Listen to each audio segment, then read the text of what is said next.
प्रत्युष, क्या कुछ आप देख पा रहे हैं? क्योंकि हम देख रहे हैं कि उत्साहित कार्यकर्ता हैं और बेसब्री से इंतजार हो रहा है प्रधानमंत्री नरेंद्र मोदी के पहुंचने का। बिल्कुल, ज्यादातर कार्यकर्ता यहां पर आए जीत का जश्न मनाने के लिए, लेकिन साथ ही साथ पीएम नरेंद्र मोदी की एक झलक देखने के लिए, क्योंकि आज बीजेपी का जो ये गेट है, ये गेट खुल गया है आम लोगों के लिए। और देखिए यहां से एंट्री आसानी से हो रही है। यहां पर ये देखिए भाई साहब, कितनी बड़ी जीत है ये। बहुत बड़ी जीत है, बहुत बड़ी जीत है बीजेपी की। गुजरात की इतिहास बना दिया। 27 साल लगातार भारतीय जनता पार्टी का राज रहा। लेकिन दिल्ली एमसीडी तो वहां से निकल गई, हिमाचल भी निकल गया। आएगा गुजरात आ गया, गुजरात आ गया तो सब आ गया। अच्छा ठीक है जी हाँ, गुजरात आ गया तो सब आ गया। लोगों से यहाँ पर मैं बात करता हूँ। ये देखिए प्रत्युष, दिनेश का रुख कर लेते हैं। दिनेश भी मौजूद है हमारे साथ, जुड़ गए एक बार फिर। दिनेश, कार्यकर्ताओं का ये कहना है कि हुआ है जो कुछ हिमाचल में एमसीडी में उसकी समीक्षा कर लेंगे, लेकिन गुजरात की जीत ने क्या आप स्टैंड अप इंडिया योजना के तहत 1 करोड़ का लोन लेकर अपना खुद का बिजनेस शुरू करना चाहते हैं? तो फ्रीडम ऐप को डाउनलोड करें और इसकी पूरी जानकारी अभी प्राप्त करें। सब कुछ बराबर कर दिया है, बल्कि बहुत ज्यादा आगे बढ़ गई है वो जीत, जिस तरह की जीत है। दोनों ही बातें ठीक कह रही हैं आप। पहली बात तो आपने बिल्कुल ठीक कहा, बहुत ज्यादा भीड़ है यहाँ खड़े होने तक की जगह नहीं मिल रही है। इतनी ज्यादा भीड़, बहुत बड़ी तादाद में लोग यहाँ उमड़ पड़े हैं भारतीय जनता पार्टी के हेडक्वार्टर्स में। और दूसरी बात आप बिल्कुल सही कह रही हैं, जिससे भी बात करो वो हिमाचल को भूलने के लिए, एमसीडी को बहुत आसानी से भूलने के लिए तैयार है। वो ये कह रहा है कि भारतीय जनता पार्टी ने जो गुजरात में कर दिया है, इतना अनप्रेसिडेंटेड कुछ नहीं सोचा था।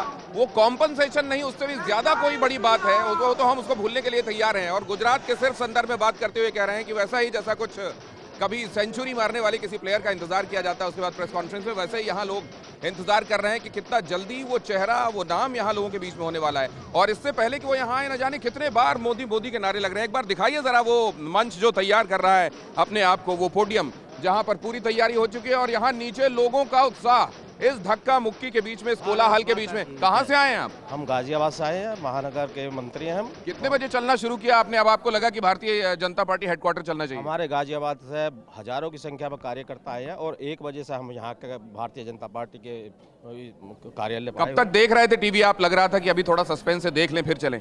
नहीं, हमने तो आज जीत का जश्न मनाना है। नहीं, जश्न मनाना कितने बजे से शुरू किया आपने? अरे सुबह से ही देख रहे हैं हम तो आज। तो साथ में हिमाचल और एमसीडी भी देखा आपने? हमने सब देखा है और हमें भरपूर आशीर्वाद मिला है।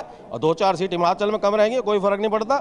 ये आने वाले 2024 का हमें संदेश मिल गया है। गुजरात की जनता ने बहुत भारी संदेश दिया है और आने वाले 2024 में 400 पार। तो लोग ये पूछ रहे हैं कि उपचुनाव में भी कई जगह भारतीय जनता पार्टी ठीक नहीं कर पाई, हिमाचल में भी ये दिख रहा है।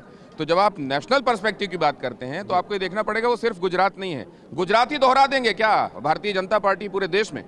नहीं, आप देखिए रामपुर के अंदर हमारे आदमी 25,000 से जीते आज। आप बहुत अच्छी जीत हासिल करिए भारतीय जनता पार्टी ने। रामपुर के अंदर बहुत पहली बार ऐतिहासिक इतिहास रचा गया। तो मैनपुरी भी आप देख रहे होंगे। मैनपुरी में हम वो परंपरागत उनका कुछ वोट बैंक इस तरह का है कि उसके हालांकि आने वाले समय में हम उस पर भी हम विजय प्राप्त करेंगे। तो आपको लग रहा है कि गुजरात का जो संदेश है वो 2024 का संदेश है, तो क्या संदेश क्या है? गुजरात की जनता ने और मोदी जी के नेतृत्व पर जनता ने पूर्ण भरोसा करके ये दिखा दिया है कि आने वाले अभी 10 साल कम से कम भारतीय जनता पार्टी इसी स्पीड से चलेगी और अब की बार 2024 में 400 पार का लक्ष्य भारतीय जनता पार्टी निश्चित रूप से पूरा करेगी। 400 पार 2024 में, लीजिए अब टारगेट सेट किए जाने लगे हैं 400 पार। और अब देखिए यही होता है जब आप एक बड़ा लक्ष्य हासिल कर लेते हैं बनाने के बाद, तो आपके एम्बिशंस ऐसे हो जाते हैं। पता नहीं ये भारतीय जनता पार्टी की तरफ से जो करता धरता है वो भी इस तरीके की कोई बात सोचेंगे और नारा देंगे कि नहीं, मुझे नहीं मालूम, लेकिन कम से कम कार्यकर्ता के अंदर तो ये भावना पनपने लगी। जी हाँ, कार्यकर्ताओं के अंदर भावना पनप रही है, उत्साह है। जाहिर सी बात है, जिस तरह की बड़ी और ऐतिहासिक जीत है उसके बाद ये जोश और उत्साह होना स्वाभाविक भी है। हमारे साथ अंजलि भी बनी हुई है, हमारे साथ अमोद भी जुड़े हुए हैं, आलोक जी, और हमारे साथ गुरु प्रकाश पासवान भी बने हुए हैं। अंजलि, आप सुबह से बीजेपी दफ्तर पर मौजूद हैं, लेकिन सुबह से ही इस तरह से लोगों में उत्साह था, इतना यकीन था, या धीरे धीरे समय के साथ बदलता गया मूड और टेम्पो बीजेपी मुख्यालय में? क्या आप स्टैंड अप इंडिया योजना के तहत 1 करोड़ का लोन लेकर अपना खुद का बिजनेस शुरू करना चाहते हैं? तो फ्रीडम ऐप को डाउनलोड करें और इसकी पूरी जानकारी अभी प्राप्त करें।